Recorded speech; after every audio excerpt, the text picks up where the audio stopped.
हाथ में तलवार देकर स्वागत किया।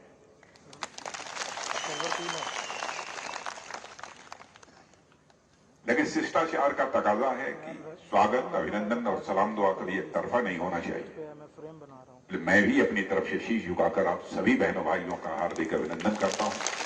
आप सभी का जिस समय राजेंद्र राणा ने मेरे हाथ में तलवार दी तो राजेंद्र राणा भी कह रहे थे, गांधी जी भी कह रहे थे और हमारे बगल में निहाल चंद जी भी कह रहे थे, खोल दीजिए खोल दीजिए खोल दीजिए।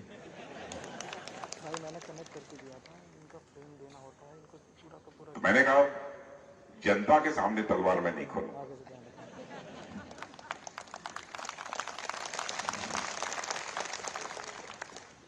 तलवार जहां खोलने की जरूरत होती है, हमारे देश की सेना के जवान उन सीमाओं पर जरूरत पड़ती है तो तलवार खोलने में भी संकोच नहीं करते। तलवार का मतलब सिंबॉलिक है। तलवार सिंबॉलिक है, यानी बंदूक चलाने की जरूरत हुई बंदूक चलाएंगे, राइफल चलाएंगे, टैंक चलाने की जरूरत हुई टैंक चलाएंगे, हाथापाई करने की जरूरत हुई तो हाथापाई करने में भी वो पीछे नहीं है।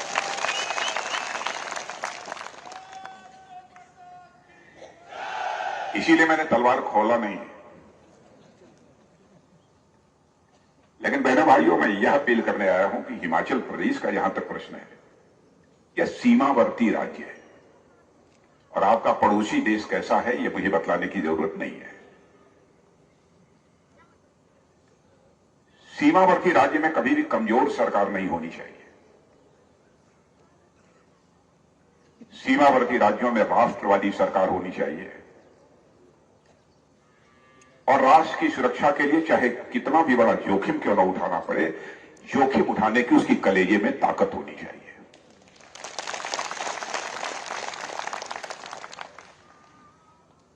घटनाओं की यदि चर्चा करूंगा तो उसकी लंबी फहरिस्त होगी, इसलिए बहुत विस्तार में जाकर घटनाओं की चर्चा नहीं करूंगा। लेकिन हाल में ही जो इंडो चाइना स्टैंड ऑफ हुआ था भारत और चीन के बीच 2020 में, आप लोगों को जानकारी नहीं होगी, लेकिन देश का रक्षा मंत्री होने के नाते मुझे अच्छी तरह जानकारी है इस बात की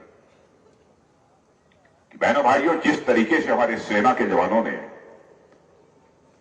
उस स्टैंड ऑफ के दौरान अपने शौर्य और पराक्रम का परिचय दिया है, अपना बलिदान दिया है, सारी दुनिया को यह संदेश चला गया कि भारत अब यह कमजोर भारत नहीं है, भारत बल्कि दुनिया का एक ताकतवर देश बन चुका है।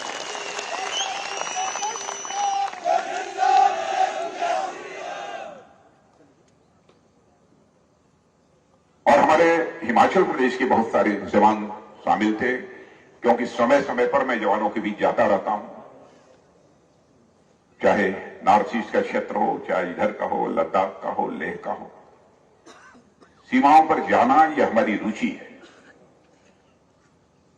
इसलिए समय समय पर मैं उनके बीच जाता रहता हूं। इसलिए मैं कह रहा हूं कि जो सीमावर्ती राज्य होते हैं उनमें एक मजबूत सरकार का, ताकतवर सरकार का यह होना आवश्यक है। आप ये कहेंगे कैसे आप दावा करते हैं कि भारतीय जनता पार्टी की सरकार बहुत ताकतवर सरकार है, दमखम सरकार है। घटनाएं तो बहुत सारी हैं, एक दो घटनाओं की ही मैं चर्चा करूंगा। जम्मू कश्मीर धारा 370 के तहत उसे विशेष दर्जा प्राप्त था, फिर भी पाकिस्तान से आतंकवादी आते थे और हमारे सुरक्षा के जवानों पर कई बार कातलाना हमला करके उनकी हत्या करके चले जाते थे। हुक्मरान बराबर यह दावा करते थे कि इनका मुंहतोड़ जवाब दिया जाएगा, लेकिन हम लोगों की सरकार बनी, हमारे मोदी जी भारत के प्रधानमंत्री बने, मैं उस समय भारत का गृह मंत्री था, स्वर्गीय मनोहर लाल पर्रिकर जी उस समय हमारे रक्षा मंत्री थे। प्रधानमंत्री जी ने हम 2-3-4 लोगों को, राष्ट्रीय सुरक्षा सलाहकार, इन सब सारे लोगों को बुलाया और 10 मिनट के अंदर फैसला कर लिया। और आपने देखा कि हमारे सुरक्षा के जवानों ने, हमारे सेना के जवानों ने इस पार से नहीं, जरूरत पड़ी तो उस पार जाकर आतंकवादियों का सफाया करने में उन्होंने कामयाबी हासिल की।